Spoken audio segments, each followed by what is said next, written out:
His name was Marcus Vale.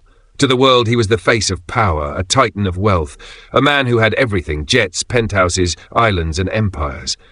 But on that cold, rain-soaked morning he was found naked, barefoot and weeping among the trimmed roses of his own estate garden, his body curled like a child's, his soul seemingly shattered. The maid who found him was Elena. She had worked for him for 7 years, always quiet, always kind. She never asked questions, never lingered too long. She simply noticed things, like how Marcus's eyes had lost their spark the past few months, like how he had stopped playing piano, like how the family portrait in the hall had been taken down. She didn't scream when she saw him there, trembling and soaked to the bone. She didn't call the guards or rush for a towel. She just stood there, silent, watching the most powerful man in the city sob like he had lost the whole world. He didn't see her at first. His face was buried in his palms, his shoulders shaking uncontrollably. Elena took one step forward, then another. When she was close enough, she knelt slowly in front of him. "Sir," she said gently, but he didn't look up. She hesitated, then reached into her pocket and took out a small photograph, a copy she had secretly made from the original she found in the trash weeks ago. It was of Marcus, his wife, and their little daughter, smiling in the garden years ago. He raised his head slowly, his eyes were swollen red, lost. "She's gone," he whispered. "They both are. The crash was my fault. I told her to take the jet. I didn't want to miss the board meeting. I thought I could always make time later." And then he broke again, harder than before. Years of pain, of guilt, of pretending collapsed all at once. No amount of money, no trophy, no applause could rebuild what was lost. Elena's hand trembled as she placed the photo on his lap. She didn't try to comfort him with false words. She didn't say everything would be okay. Instead, she leaned closer and whispered just one sentence. "She would have forgiven you." Marcus froze. The wind moved the trees gently, the rain softened, and for a moment the world felt quiet.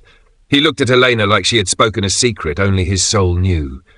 A crack opened in his chest, not to let more pain in, but to let some of it out. He nodded once, slowly. And for the first time in years he exhaled, not as a billionaire, not as a broken man, but simply as Marcus, a husband, a father, a human. He reached for the photo with shaking fingers and held it to his chest. The garden no longer felt like a grave.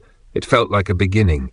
And Elena, without another word, stood and walked away, leaving behind a man who might finally learn how to live again. In the days that followed, Marcus Vale disappeared from the news. No more headlines about acquisitions, no red carpet galas, no roaring helicopters flying in and out of the mansion. The mansion itself grew quieter. The staff noticed how the once blaring televisions were now off.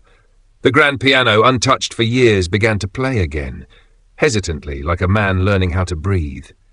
Elena continued her work as usual, dusting the shelves, watering the plants.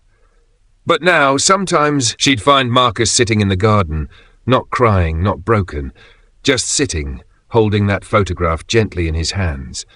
He didn't speak much at first, just nodded when she passed or whispered a thank you when she brought his tea. But something had shifted. The coldness he used to carry like armor had melted. He began asking small questions about the weather, about the roses, about her. One morning he asked if she had a family. Elena paused before answering. "I had a daughter," she said softly, "but she passed away long ago. Illness." Their eyes met. Nothing more was said, but it was enough.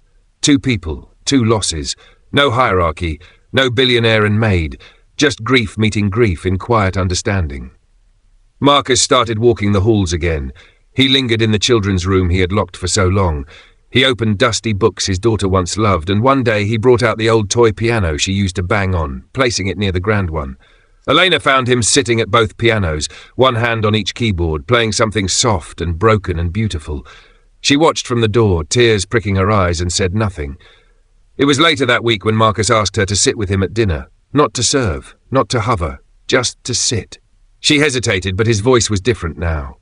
Human, fragile, so she sat. They ate in silence until he suddenly said, "I used to think success was about never needing anyone." He looked down at his plate. But when the crash happened and they died, I realized I had built an empire too tall to hear their voices from the ground. Elena said nothing. Sometimes silence is the only kindness. That night before she left the dining room, he stopped her and said, "Thank you for saving me." She shook her head. "You saved yourself. I only reminded you what love sounds like." Months passed, and the man once known as an unreachable billionaire began walking through local orphanages. He started a foundation, quietly, without his name. He didn't seek cameras or applause. He funded music rooms for children. He donated books. And in one home he saw a little girl playing a toy piano. She looked up and smiled. Something inside him cracked and healed at the same time. When he walked out that day, Alina was waiting by the car. "I think I'm ready," he said. "For what?" she asked. "To let them rest." He took a deep breath, looked up at the sky and whispered, "I forgive myself." Elena smiled. And though he would always carry the ache of loss, he no longer carried the weight of guilt alone. He had been found naked and crying in the garden. Now he walked clothed in memory, and finally, peace. The seasons changed, the garden bloomed again. Marcus planted 2 cherry blossom trees, one for his wife, one for his daughter, at the centre of the estate. He visited them every morning, touching the bark as if it were skin, whispering things he used to keep buried. He laughed more now, not loudly but freely.